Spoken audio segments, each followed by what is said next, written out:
My relationship with content creation has been really,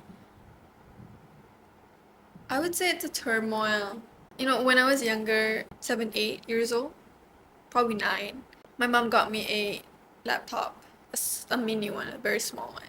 The best thing about being born at the time when I was born is that you were kind of exposed to the outside world, but you really don't have easy access to like technology. I knew I had access to the internet, but I don't really know what I could do with it. And I was a very talkative child. I was a very expressive person, and I really wanted to tell everybody about the things that I like, about my stories, about my experiences. And I think my mom told me that I should start a blog.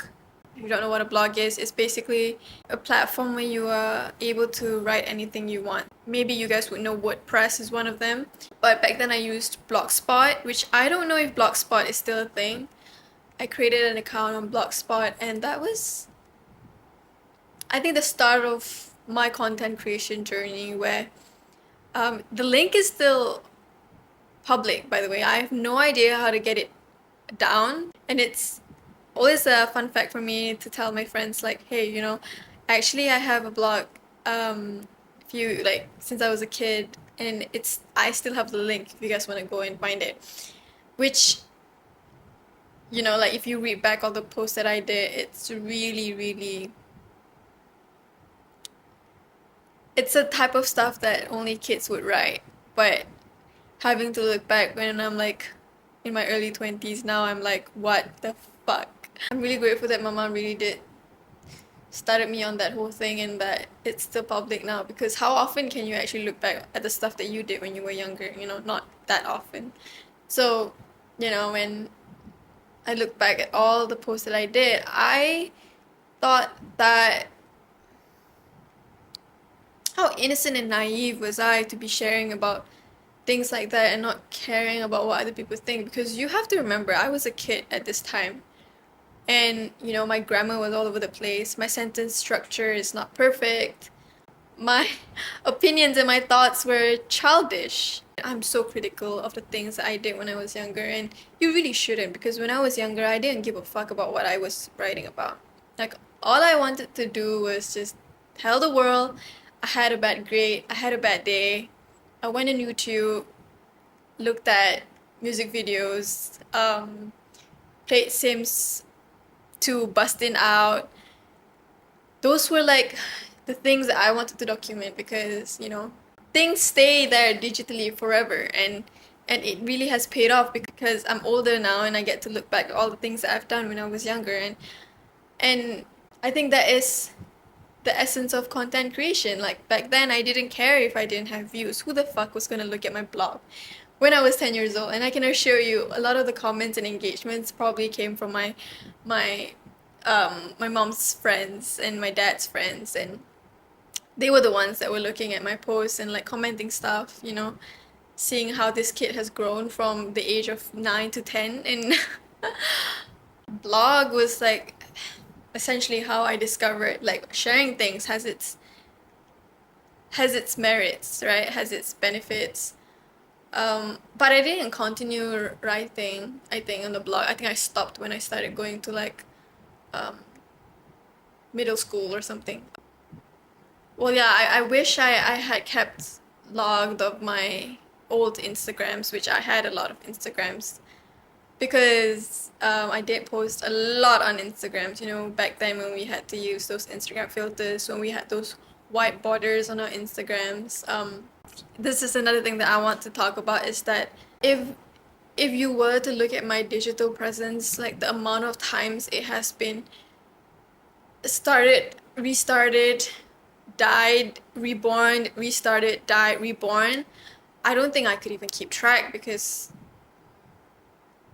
there was really a lot of those instances, and I really regretted it, because I look at people's Instagram sometimes and I see back, like, I would scroll back when I'm stalking somebody. I would look back at all their posts, and I would see like they would not archive the things that they post since like they first started their account. So you could see like posts back when in like 2012 and they're like a kid and they're doing this kind of poses, you know.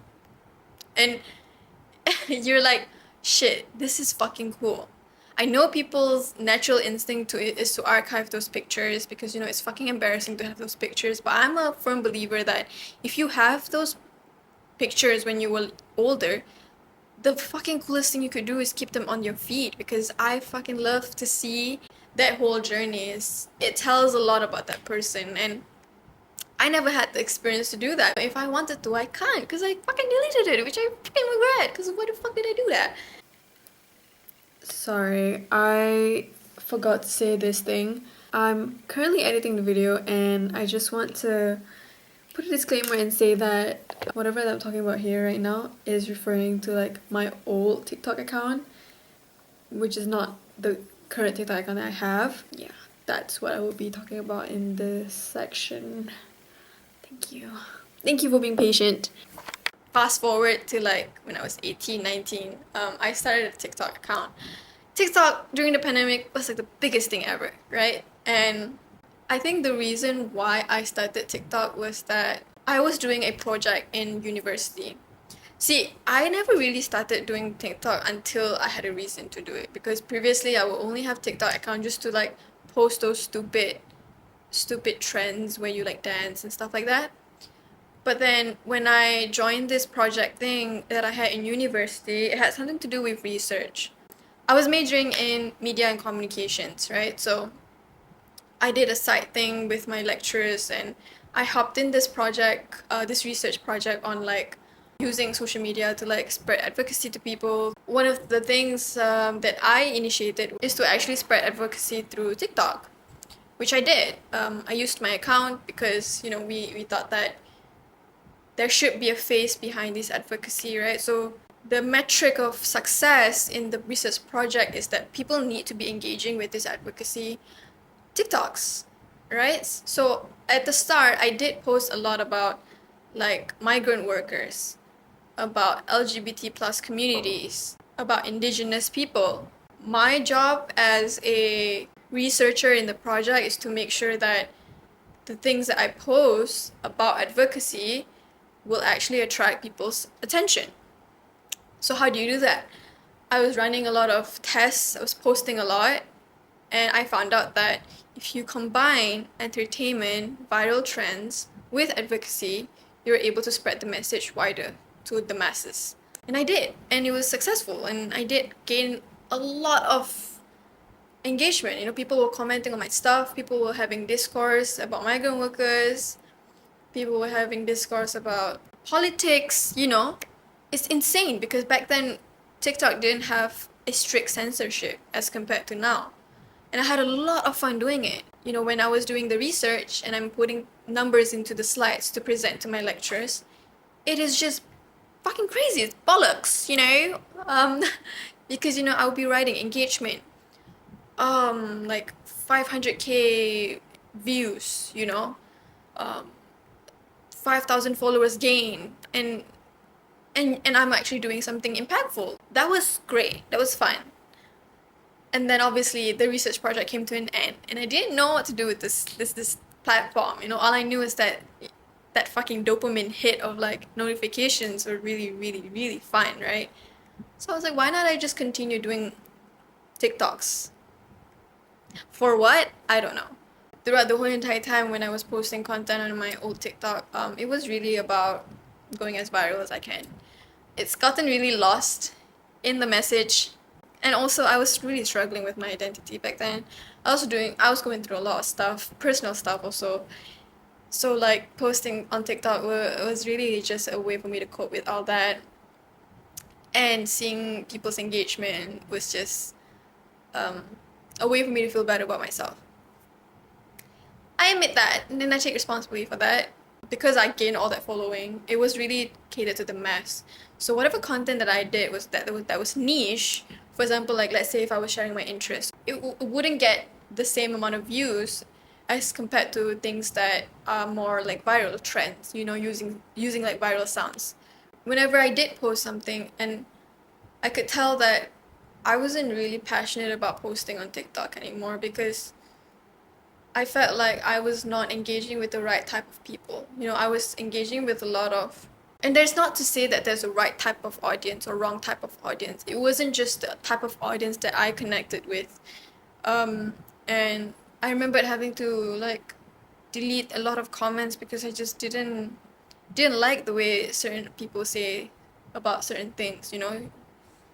And obviously you can't cater to the you can't cater to everyone, but I remember I had to delete a whole entire post because everybody was disagreeing with me, and I feel like polarized because you know when you create content you need to have two sides of the coin. You know, it's a discourse when like somebody agrees in the comments and somebody disagrees in the comments. I remember like it was either people really fucking agreed or people really disagreed, and I'm like, what the hell? Let's just say like I appear on people's FYP quite a lot in Malaysia, and I didn't like how I was supposed to be the spokesperson in that affair because it comes with a huge responsibility. You know, you are commenting on something, right? When you're commenting on something, you need to be well versed in that topic. You need to like moderate the comments to make sure that it doesn't go crazy.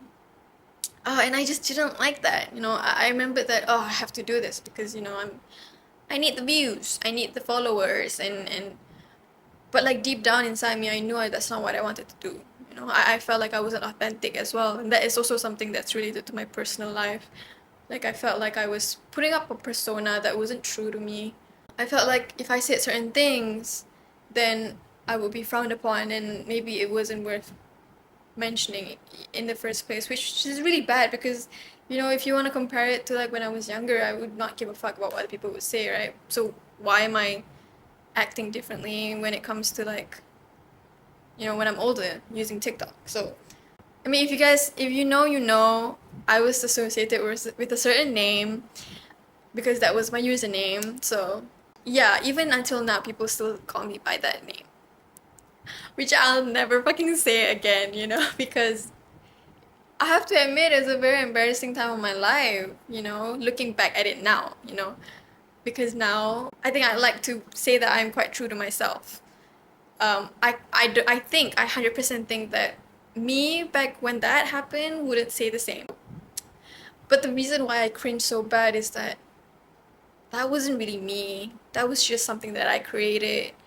And the ironic thing is that I did try to delete that account, which I don't think I managed to because there was something wrong with it. So I just deactivated it. I didn't delete it. So if I wanted to recover that account again, I could probably, but what the fuck would I do that? So yeah, my relationship with content creation has been quite complex, to say the least. A lot of it has something to do with how it reflects me as a person, you know? Obviously, my prime years would be like when I was writing those blogs. Didn't have an audience. I was the truest that I can be, you know, maybe because I'm a kid also. I am trying to simulate that child in me again where it's like whenever I think something's interesting or whenever I think that I want to say something, just say it. And I don't want to be restricted by what other people think. I don't want to be restricted by my inability to communicate it smoothly because I can tell you, when I'm editing, I don't speak as smoothly as you guys perceive me to speak. I spend a lot of times trying to make sure that I cut certain things to like articulate certain things better. I don't want that to stop me from making the shit that I want to make because principle that I want in making content now is that I want to make it for myself, you know, like few years down the line I want to be able to look back at myself and understand at what period of time was I in, you know? I think content creation will never be linear. There will be moments like one day I feel like I'm going through something really fucking shit and I just stop, which I really don't want to. Like, I think consistency is like a skill that you need to learn. There is a lot of people out there that are so fucking consistent with what they do. Cupcake Aisha, that has been posting since they were a kid until now, and that consistency, that it happens with support, with discipline, with passion. Those things, if you don't have, you need to learn. I want to be able to be consistent. I want to be able to create more content. And I don't want to be scared to do certain things. Because if I'm scared, nobody will get to see it, including myself, right?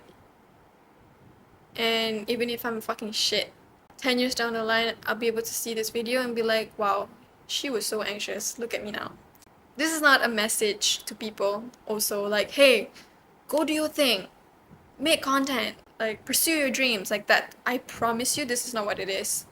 Whatever that I'm making here, it's more for myself than it is for you guys, which is a bonus point. If people want to hear me talk about certain thing, I would love to do that. So like, if you guys are watching this, please comment on please comment what do you guys want me to talk about, because fuck, I'm so excited. And if you guys are still listening, thank you so much. I don't know how long this video is gonna be, but if you guys are still watching,